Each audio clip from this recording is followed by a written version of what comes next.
White Mice is a creepy little story about a young man and his wife. They bring home some new pets from a store but get more than they bargained for. Bonjour, my name is Sebastian and I come from France.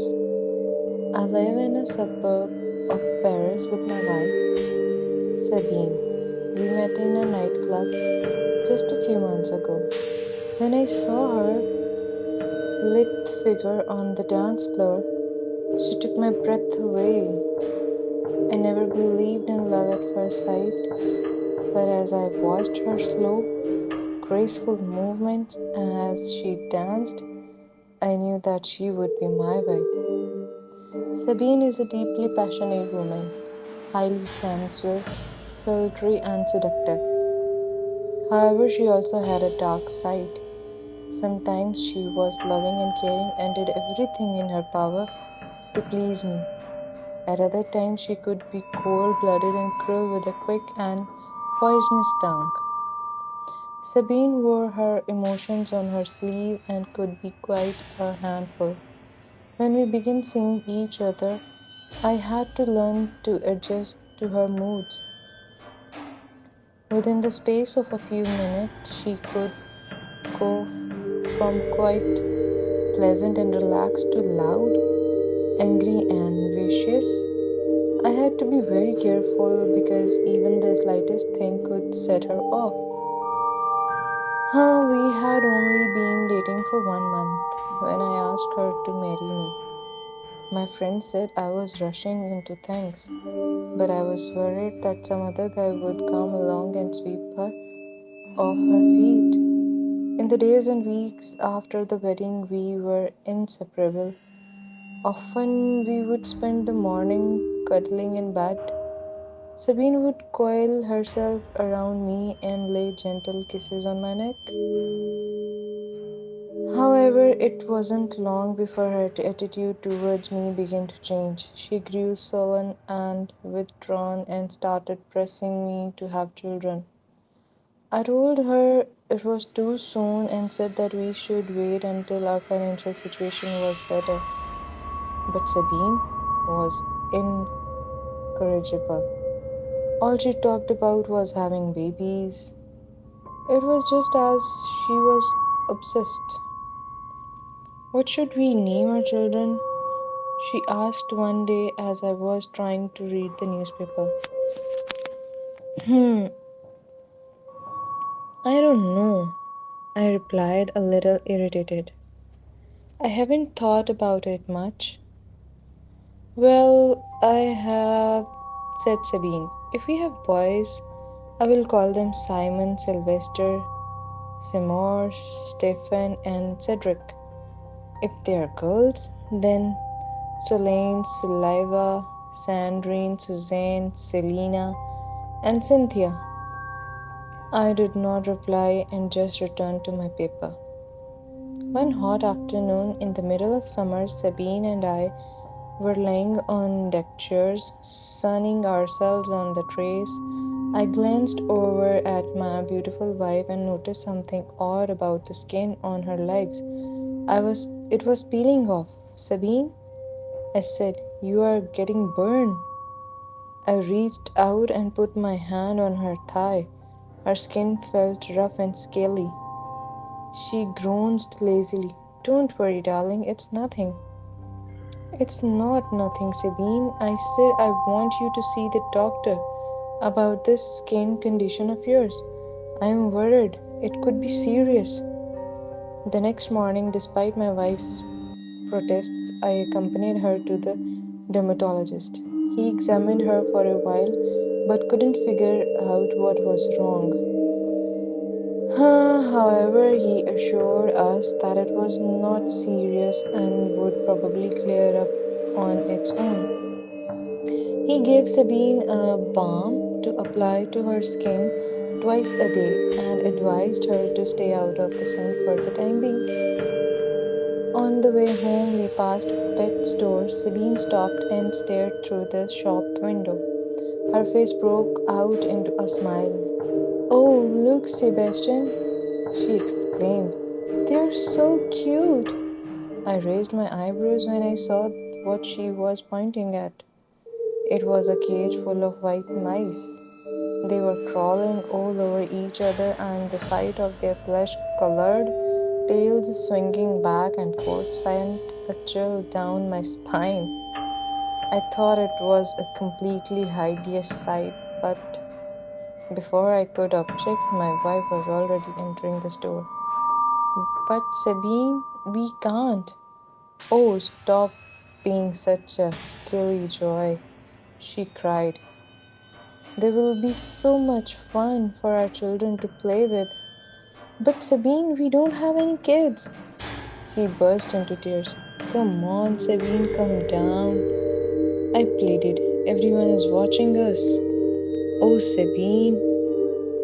I tried to hug her, but she wriggled out of my grasp and pushed me away. No, don't touch me, she cried. I know you don't love me. That's why you refuse to have children with me. I tried to reassure her, telling her I loved her more than ever, but it was no use. She remained angry and brooded wordlessly until I finally relented and took out my wallet. The pet shop owner handed me a cage and a box with holes in the side. By the time we left, Sabine was smiling again as if we had never argued. An hour later, we arrived home with the white mice. I placed the cage on a dressing table in our bedroom and put the scurrying creatures inside. They ran to and fro, exploring their new home. I counted one, two, three, a total of 18 white mice. It was too much. I sighed and went to the bathroom. Relaxing in a cold bath, I tried to relieve my mind of stresses of the day. After about an half an hour, I got out, dried myself, and returned to the bedroom to dress. When I passed by the cage, I saw the mice still scurrying around and sniffing with their noses in the air. I counted them again, one, two, three. Were only 17 white mice. One must have escaped. I searched the room, looking high and low, but I couldn't find any sign of it. Sabine, I called. I think one of the mice got out of the cage. There was no reply. When I went looking for my wife, I found her laying on the terrace, basking in the sun. Sabine, what are you doing? I cried. The doctor told you not to go out in the sun. What about your skin? She lowered her sunglasses and stared up at me with a venomous look. Can't you let be me? She hissed. Then she turned over, yawned, and stretched out like a lizard on a rock. I shrugged my shoulders. I was too tired to argue with her, so I lay down on a deck chair. Before long, I was dozing off. When I awoke, the sun was setting and Sabine's deck chair was empty.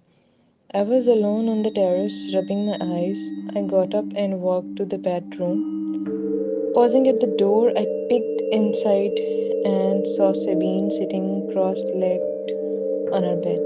The cage was at her feet and the top lay open. As I watched, she licked her lips and reached inside, picking up one of the white mice. My wife held the tiny creature up above her, dangling it by the tail. Then, to my horror, she threw back her head, opened her jaw wide, and dropped the mouse into her mouth. Her lips closed around it, engulfing it, and she began to chew. I could hear its tiny bones crunching between her teeth. Then, with one big gulp, she swallowed the mouse whole. I held my hand to my mouth, stifling a scream and trying not to vomit. Despite my efforts, I let a little slip out and she turned to look at me. Her eyes grew wide with surprise. Sebastian, she hissed. Sorry, sweetheart, you weren't supposed to see that. Before I could say another word, she pounced on me like a coiled spring and wrapped her arms and legs around my body. She began squeezing me, crushing my torso between her supple limbs. I struggled desperately, unable to breathe. All of the air was being squeezed out of my lungs. I started to lose consciousness. Before I blacked out, I managed to free one my hands and reached out to grab the first thing I lay hands on. It was a lamp. I began batting, beating Sabine over the head with it, and then everything went black. When I woke up, I found myself laying on the floor. Sabine's dead body lay beside me, her dead head soaked in blood. I burst into tears and cradled her in my arms for a few minutes. Then I composed myself and called the police. When they arrived and took a look at the scene, they arrested me. Initially, they planned to charge me with murder, but when they did an autopsy, they discovered the content of my wife's stomach: five partially digested white mice. They realized I was telling the truth. In the end, the police believed that Sabine had gone insane and, thinking she was a snake, tried to crush me and eat me alive. They closed the case and released me without charge. I was allowed to go home. When I reached the house, I felt sad, lonely, and depressed.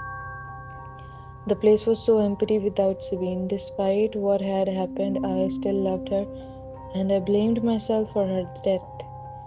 If only I had known she was losing her mind, perhaps I could have saved her. Going upstairs to the bedroom, I took my shirt and pants. I wanted to take a bath and just forget about everything. It was then that I noticed the cage. It was empty. All of the white mice were gone. I looked around the room, but there was no trace of them. Just then I noticed that the bed sheets were moving and undulating. With shaking hands, I reached out and pulled it back the bedspread. Underneath, there were several little babies slithering back and forth over the sheets. They all turned their heads and looked up at me with blazing red eyes. Their mouths opened and their fogged tongues poked out as they said in unison, "Shh,